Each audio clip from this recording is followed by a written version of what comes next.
Hey everyone, we are doing something a little different today. So instead of me preparing a sermon and typing it out word for word in a manuscript, which is what I usually do, we are just kind of going to talk about today's passage of scripture and process it together out loud for y'all. And so, We wanted to try something like this for a while, where we're both able to sort of do a sermon as a conversation, and I think this might be a neat format for us to do it. So we hope and pray that you're blessed by the words that come out of our mouths, and pray that they are honoring to God as well. So we've been in the book of James as a church, and we've been looking at kind of each chunk of James throughout the last maybe 6 weeks or so, 5 or 6 weeks. That's since the middle of summer. Yeah, and it's been great. I feel like it's exactly what we need as a community, as followers of Jesus, to be sitting in the words of James, who is the half-brother of Jesus.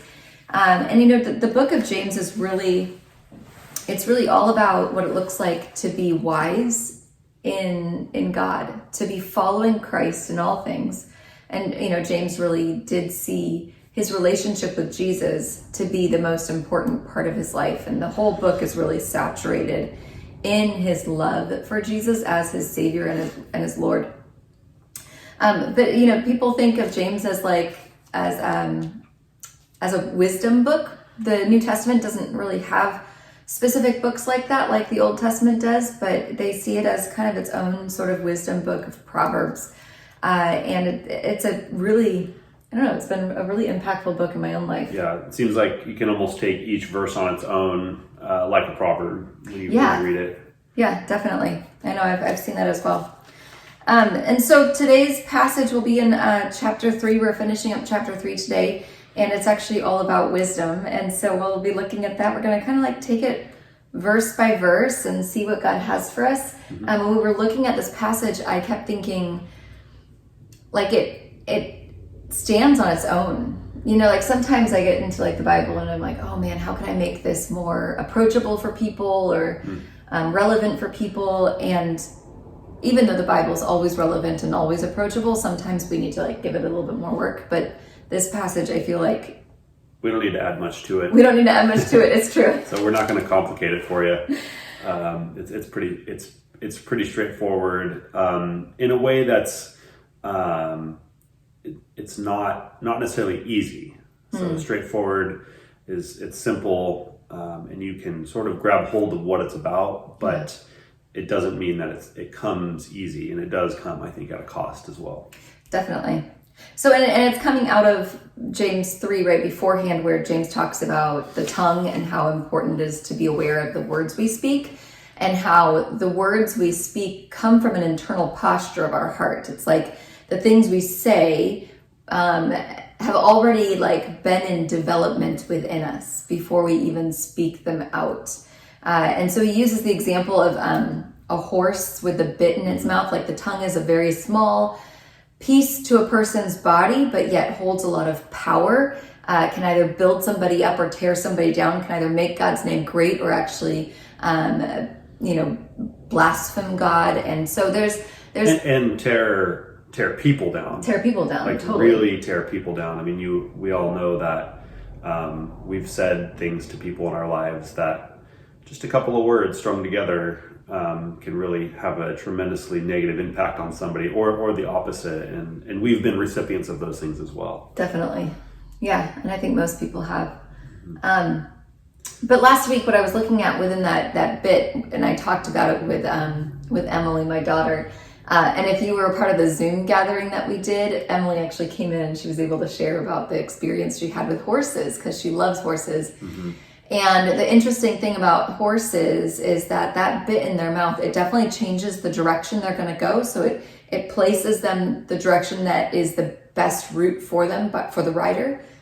But for Emily's experience with horses, she has found that if she has an internal posture within herself of feeling at rest and at peace, she can approach a horse in a way that even though this animal is humongous, in a way that actually she can move the horse by her own heart posture, by like a little movement of her legs when she's on the horse. Even when she's like working with a horse in a round pin, she can actually have the horse go one direction or another direction. She's not even on it, just by her, by like relaxing her shoulders and by taking a deep breath and like this intentionality that she has within herself.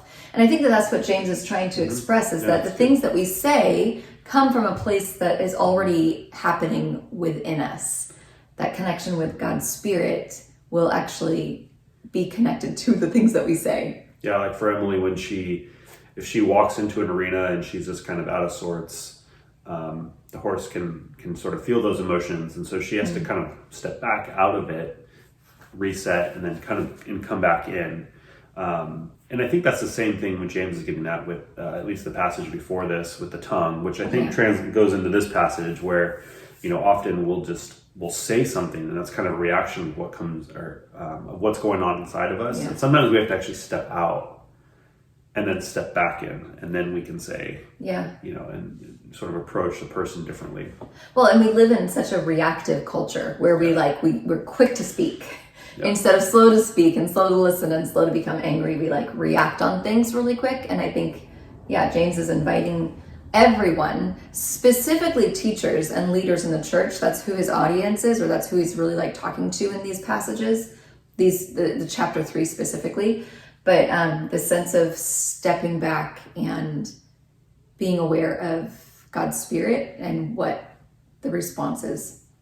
Well, we should get into the passage. Yeah, now that we've just spent like 5 minutes, 6 minutes on this. It's good. This is like all kind of background for where James is going. And, none of these passages are meant to be on their own. They're all part of what James is getting at. See, in the name of Jesus Christ, and we're kind of reading this whole thing. We're not reading it like on its own. So important to keep in mind. Yeah. So we're going to go through this passage this morning and kind of look at it together and see what God has for us today. So if you want, you can grab your Bibles, and we'll be in James 3:13-18 this morning. And we'll put the words up on the screen for you. Yep. So he starts it off and he says, "Who is wise and understanding among you? Let them show it by their good life, by deeds done in the humility that comes from wisdom." So something that I thought was interesting is that the word wisdom it's Sophia. The word Sophia is where we get the word wisdom. And I see wisdom as like this sense of, it's something that comes from experience. It's something that a person who has empathy connects with wisdom and that sort of thing. Yeah. So he starts with a question? He does. He says, "Who is wise and understanding among you?" So it's almost like he's inviting the audience to kind of wonder, like, well, who are the wise ones? Like, who do I actually look to for wisdom? Who do I, if I need advice, if I need to know what to do, if I'm in a space of discernment, who do I seek out in my life for that? So he's like, who is wise and discerning among you? Let them show it by their good life, by deeds done in humility that comes from wisdom. So there's kind of wisdom, we can see the fruit of who's wise. Yeah. And I think if we all took a second to think of the people who are wise in our lives, like the people we would go to for prayer and advice, there's usually consistency throughout their lives. There's some sort of stability of character. There's integrity. They've experienced parts of life. They've come through trials. They've it doesn't mean that they're like perfect or anything like that, but there's this sense like, who they are based on their character. I see somebody who is wise as somebody who has like a really peaceful spirit, or isn't wanting to create division or tear people apart, but really wanting to see the best out of the people around them. Yeah, it makes me think that at least some of the people that I have in my life who I consider have like that Christ wisdom, they're people who've worked hard at it. Yeah. I think for some people, maybe there's a natural wisdom they have, but then there's that deeper sense of wisdom that other people have, that you just know they have it because they've they've spent time walking with Jesus. That's our dog. They've spent time walking with Jesus through a lifetime, and going through ups and downs, and then they're able to somehow make sense of their life experience. I love that. I mean, I have a couple of people in my life I'm thinking of right now. That's good. That's good. Yeah. So where does James take us from here? Well, I was thinking also when it comes to like wisdom, James begins this whole book or letter or sermon. We aren't exactly sure what it was necessarily that he had written it for. But he begins it like kind of rooting it in wisdom. And it says in verse James 1, well, that whole passage of 1:2-8, which is like one of my favorite passages ever. It's like the first thing I ever really memorized about like consider it joy whenever you face trials of many kinds. And he talks about wisdom in that he says, let's see, if any of you lacks wisdom, you should ask God, who gives generously to all without finding fault, and it will be given to you. Almost like the way that you need to make it through these storms is having a posture of wisdom. And the way we receive wisdom is like coming to God and asking God for that wisdom. And I have experienced in my own life where God has brought a different way of seeing what I'm going through that actually is like it's not based on the circumstances around me. It's actually based on an identity that he has given me as a child of God. Yeah. So you said earlier when we were talking about this, you said wisdom was like seeing. You see through the storms instead of seeing the storm. Yeah, I mean, all of us are experiencing multiple levels of trials and storms in our lives all of the time, really. Right. And sometimes it feels like impossible, and other times it feels it just feels like it's this constant annoyance of a trial. And I think the wise person, a person who is connected to God in a way that is abiding in that sense of like abiding with Jesus, it can see through the trial and the storm, can see towards God, what God is doing, that can understand who they are as an individual, that they're loved throughout all of it, instead of only seeing the trial and the storm around them. Yeah. And I think also what James is getting at here is like in those storms, it's okay to recognize that you don't have wisdom and that you can ask for it. Yeah. That's good. I think sometimes we can read a passage like this and be like, I need, why don't I have that kind of wisdom? Well, and I think what James is saying is like, you can ask. It's like, it's a real simple thing. And I often forget how often I overcomplicate it. Totally. And asking for wisdom is, it's done through prayer. Sometimes it's asking just a close person to you. Yeah. To help you with that discernment, and that is wisdom. Yeah, that is wisdom. It's that humility to recognize that you don't know the way forward at the moment, or that you recognize you're in the middle of a storm and you need help. The opposite of that is when you think I'm gonna tackle this storm myself. That's not wisdom. Yeah, I can do this on my own. I can do this on my own. And that's the marker of wisdom in my book is dependence on God and interdependence on the community of faith that you have in your life, those other wise people. But the marker of somebody who is not wise is that sense of independence. Like, I can do this on my own. I don't need anybody. And once I make it through, I can post about it. I can write about it because I did it. I pulled myself up by my own bootstraps.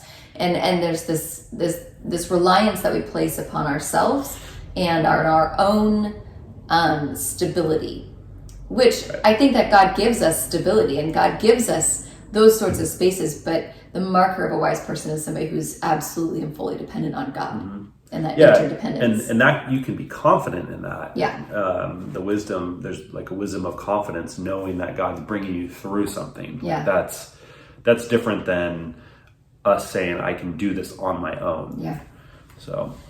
All right, we should probably keep going. No, it's good. That's good. I mean, I love this conversation. So where are we headed? So what he wants to do is he wants to bring about two different kinds of wisdom. He he showcases two types of wisdom. There's the wisdom of the world, and there's the wisdom that comes from above, he says, or the heavens, or the godly wisdom.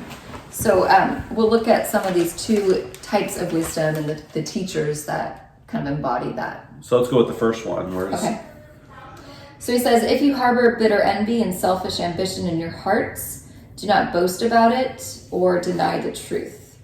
So it just makes me think like, that he's not quite talking about wisdom at that point necessarily, but it's like the sense of the person who is dependent upon themselves only, that independence sort of thing, has to do with like this, oftentimes they're keeping safe those aspects of their lives that they don't want anybody to see, that they don't want anybody to actually see that envy that lives within them, or that selfish ambition, that sense of like, I will do whatever it takes to get where I need to go, regardless of who it affects and what it does in the path. And I mean, keep in mind, James is talking about leaders in the church. He's talking about teachers. And I think many of us have experienced different pastors in our lives who have seemed to have that kind of heart posture of, I will do whatever it takes, regardless of who I bulldoze over, who's ever in my path that I have to push to the side. I will do whatever it takes to get where I need to go for myself and for my family. And that's a unique part of the wisdom that James is calling us through Jesus, is it's putting others first. Yeah. It's not putting myself first. Totally. But I'm just saying, like, that harboring, like that sense of like, no one will ever see that this is really where my heart posture is. I'm like keeping it safe within me. But James just talked about right beforehand that like what is happening within you will come out in the words you say. Like eventually people will know that those sorts of spaces in your heart have been there for a long time. Right. So there's this, I don't know how many of you follow just sort of Christian culture or anything that's happening in the capital C church, but there's a well-known pastor. His name is Jerry Falwell, and many of you might have heard that something happened in his life. Some sort of behavior happened that was pretty bad, and he's in trouble. And this was posted, kind of in the media world, and I remember reading this and thinking that I was harboring some pretty nasty words towards this person. I'm not a huge fan of this person necessarily, and that's not the point, but the point was where I was coming from towards him. So I immediately thought, well, he deserved it. That's what you get when you're, this hugely successful, pastor, and he doesn't. He's actually the president of Liberty University. Oh, right. Yeah. Well, he's a pastor to people as well. For sure. And I was, harboring, like, that's earthly wisdom. Like, I wanted to tear him down through words that I could have posted, and I didn't, thankfully, because my lovely wife has shown me another route, but we'll get there in just a minute. So, yeah. So where are we headed? Well, so he goes on and he says in verse 15, such wisdom does not come down from heaven, but is earthly, unspiritual, demonic. Yeah. So the one of the questions that came to me, and I know you shed some really good light on this, is as I've been thinking this week about this passage, I've been thinking, like, why does he call it wisdom? Like, why are there two kinds of wisdom? Right. Like, why not call it like one thing? Why not use two different words to explain what he's trying to say? When I think of wisdom, I think of like, there's just wisdom. There's not wisdom and then there's wisdom. Like, right. I think of just wisdom. So I don't know. Do you have any thoughts on? Well, I mean, I was thinking about that too. Like, why not use a different word? It might make it less confusing for people. But I think James is trying to shift our understanding of wisdom by using the word twice. So there's just a reality that there is two kinds of wisdom in the world, and one isn't really wisdom. It just isn't. So it's like changing our perspective of what wisdom is. And then also, I mean, I think of it as like the word love. Like we don't have multiple words for love in our language, in our English language. But I think that God is constantly trying to reshape our understanding of love. And so we use love almost carelessly in a way. Like I'll say I love pizza, and I'll say I love you, Jason, and I love Jesus. And they're all different ways of love. Like some are more just flippant and like, oh, that's something I really enjoy. And then other things are like way more intimate. And others are just like that agape sort of love that we see in scripture, that sense of like self-sacrificial sort of like two-handed sort of like I'm grasping a hold of this kind of love. So I think that James is using the word wisdom to help reshape the understanding, the perspective that we have in our minds of what wisdom is. I'm guessing that's why he uses the word twice. That's good. That's good. So I mean, there's an intentionality to it. It's not necessarily a lack of other words. He's really trying to kind of give us a new lens on how we view wisdom. Right. That's right. Good. That's good. Yeah. I think it's pretty cool. So verse 16, for where there is envy and selfish ambition, there will also be disorder and wickedness of every kind. You highlighted the word disorder. Do you want to speak to that a little bit? Yeah, I mean, I think what he's trying to say is like when you have a heart, when you're like harboring selfish ambition and envy in your heart, when you are like as a leader, as a teacher, as a pastor, when your whole goal is to build a career for yourself, or to make your name great, or to make your church great, or to get on your plaque on the wall in an institution somewhere, or whatever it is for yourself, then disorder is the outcome. Like it's like the church, the community of faith that you pastor, that you're leading, actually gets torn apart. It gets dismembered from each other because of that posture that the leaders are taking. It creates chaos, essentially, instead of unity. And so I think what James is trying to show is that within those two kinds of wisdom, there's a wisdom that actually, like within envy and selfish ambition, that causes division, almost like pursuing your own thing regardless of what it does to anybody else. And then there's the wisdom that we'll get to in a minute that actually brings a sense of peace and unity to the church. So there's towards the church, towards like Christian people within the church. So then the wisdom that James talks about that he's advocating for, he says in verse 17. Do you want to read it? Well, I really want to go back to like that whole every evil practice, because we see this everywhere as well. And I know that it's not just the church, you guys. Like I know that this sort of disorder and selfish ambition, it lives in everybody's heart. I get that. But in the church, we expect it to be different. We expect the church to be different from the world. So when the church and when leaders fail, it just it hurts more. And because this whole idea of like, every evil practice, I think of like this whole Jerry Falwell thing that you were talking about, and how he is merely a human, but yet he is a brother in Christ, beloved child of God. But he has been engaging in different evil practices, whatever we want to say that for there, in this way where he believed he was untouchable, where his actions wouldn't be found out. He was a person of high rank and esteem. He has people in high places that have a consistency of behavior to cover things up and to make things quiet. And every one of us, this isn't to condone any of his practices, or to condemn necessarily. It's to see him as a human created in the image of God. And every single one of us, the wisdom is that every single one of us can be in that place where we think we're untouchable. Right. It does not exclude. No, it doesn't. But at the same time, I think it's important to recognize the ways that we have harmed other people. Absolutely. The things that we've said and done that have caused the inconsistency of behavior within ourselves that have caused harm to others. But that whole sense of like, it happens within the heart of people and it comes out into the community. Yeah.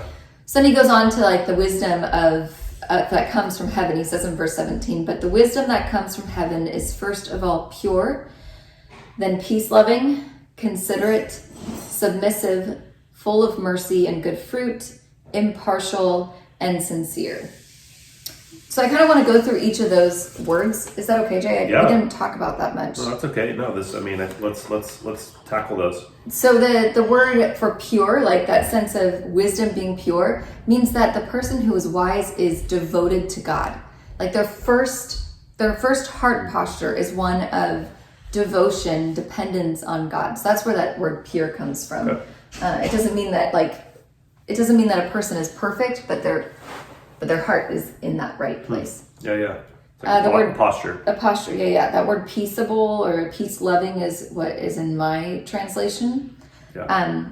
It comes from the word shalom, which we've talked about shalom a lot in our lives, and especially in the lives of our church. But shalom is it's like basically God's design for humanity. It's like God's intention for a relationship with humankind. So shalom isn't so much peace. It's peace, but it also means like wholeness. Complete, that sense that like all things are right, and all things are right like within yourself. So you have this sense of like at rest within your own personhood, your own identity.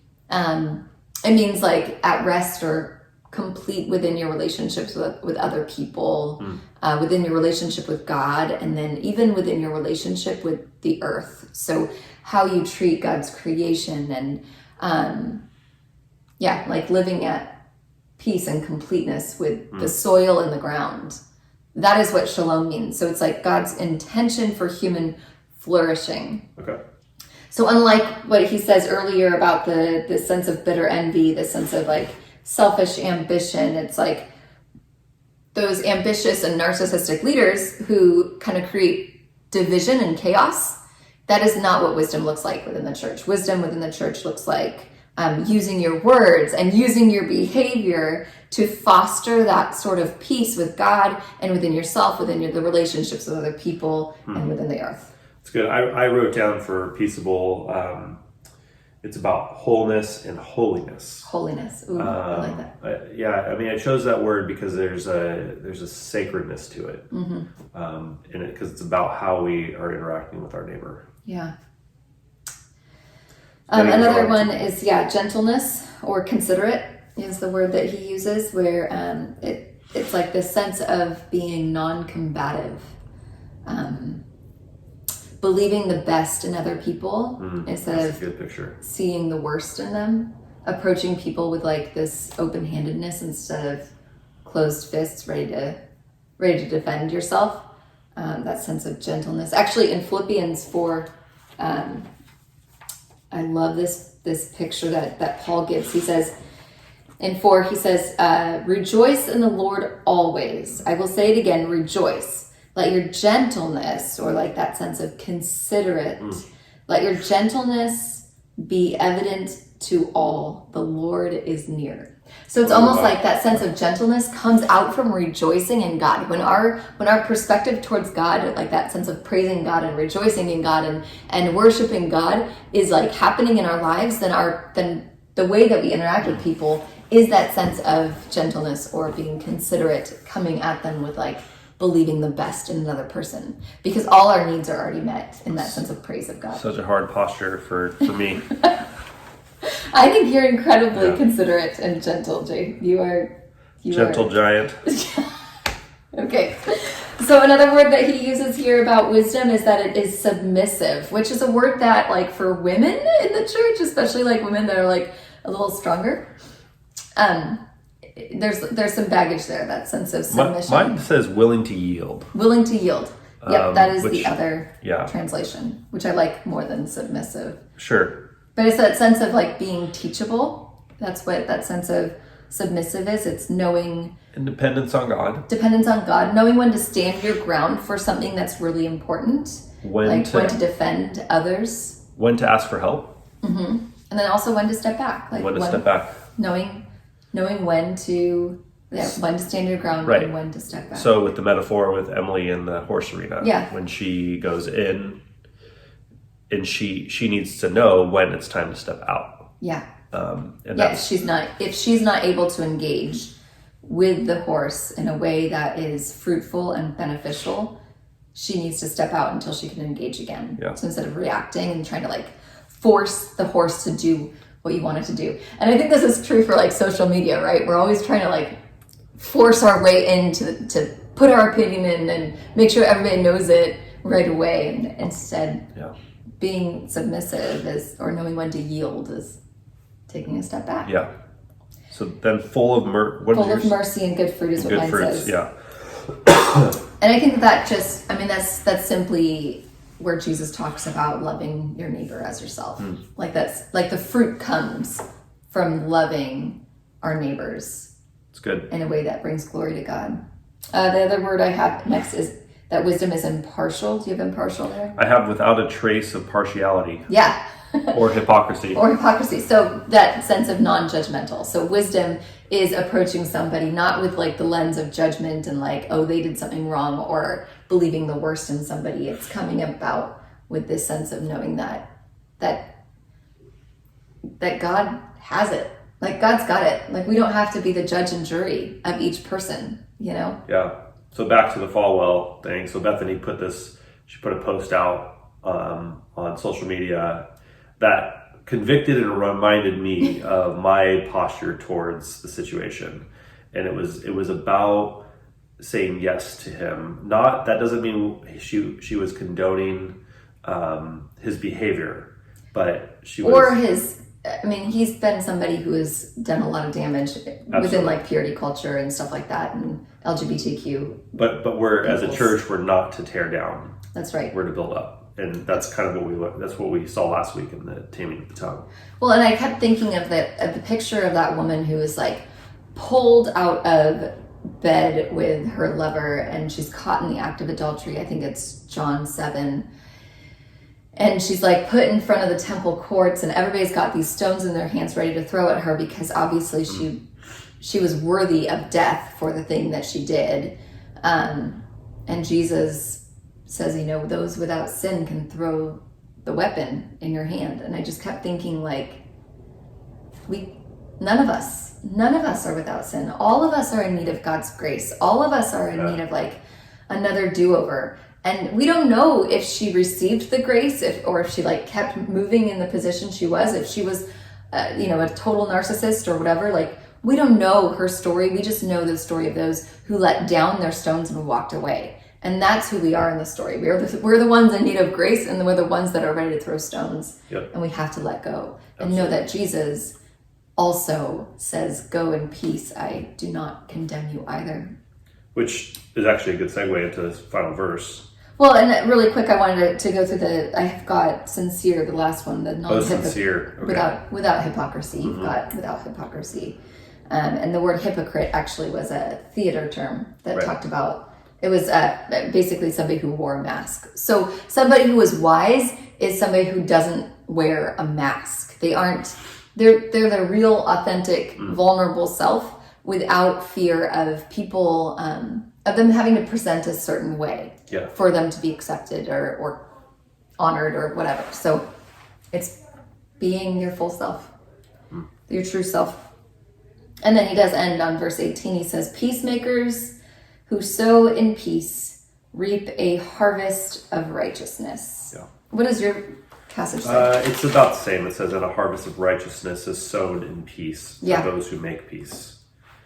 Yeah, the word harvest also is like fruit, essentially. And so Proverbs 11:30 says that the fruit of righteousness, or the fruit of justice, grows into a tree of life. And I think what I see there is like what James is saying is that the way that we see life happen is through the fruit of peace, the fruit of justice and peace. So I guess what I'd want to end with here is that the godly leaders, like leaders and teachers who are like connected to Christ, are ones that are bringing life, and they're bringing healing. They're bringing that tree, that tree of abundance, that tree of life. He starts off this passage that we looked at. He said, "Who is wise and understanding among you? Let them show it by their good life." So what is the good life? Like that's a weird thing. The good life. Yeah, that is an interesting phrase to use. Yeah. It makes me think of Well, I was going to say it makes me think of that movie Wonderful Life, but that's not quite the same thing. Well, it's, we can't seek the good life if our hearts are in that space of like selfish ambition, that sense of vain conceit. So we have to seek, when we seek wisdom, that good life will follow. And it says in the beginning that if you lack wisdom, ask God, who gives generously to all without finding fault, and it will be given to you. So the sense of like the priorities that we have in our lives, like if I seek what I think is good, and oftentimes I do, like I seek comfortability, I seek simplicity, I seek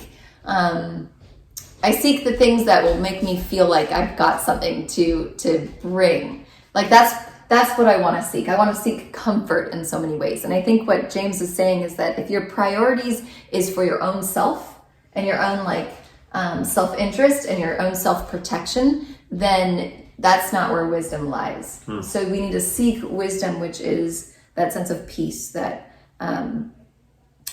it's not based on our circumstances. It's not based on our situations. It's actually based on the God who gives generously to all without finding fault. Which is the invitation. That's right. That sense of peace.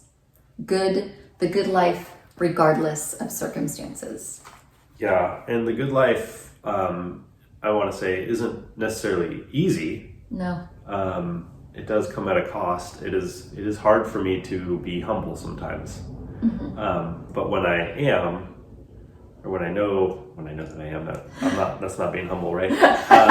When you know that when you have that posture of humility, there's a wholeness that comes from that. Yeah. When you see your neighbor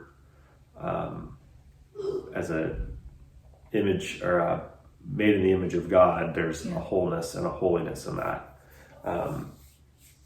I just keep thinking back to the Beatitudes and the way that Jesus calls us to these things that are the invitation that aligns with James is this invitation into things that are kind of counterintuitive to the way the world works. And I think that's ultimately what James is getting at. Is like there is this way the world goes and there's this way of the kingdom. Yeah. And Jesus' invitation is always into the kingdom, and the kingdom isn't always the easiest way, but it is the more full good way. That's right. That's right. Which is, I think, where we're headed. Yeah. That last beatitude, or one of the last, is blessed are the peacemakers, for they will inherit the kingdom. No, they will be called children of God. Right. So it's a sense of like peacemaking is what it means. It's like the primary characteristic of what it means to be a part of God's family. Yeah. That unifying sort of thing. So, do you have a blessing for us? Yeah. Well, I hope you were blessed by this.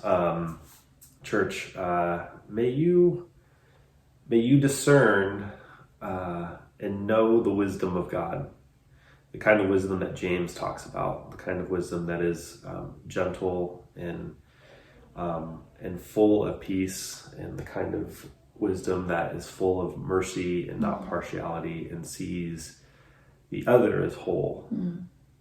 Go in God's grace. Amen.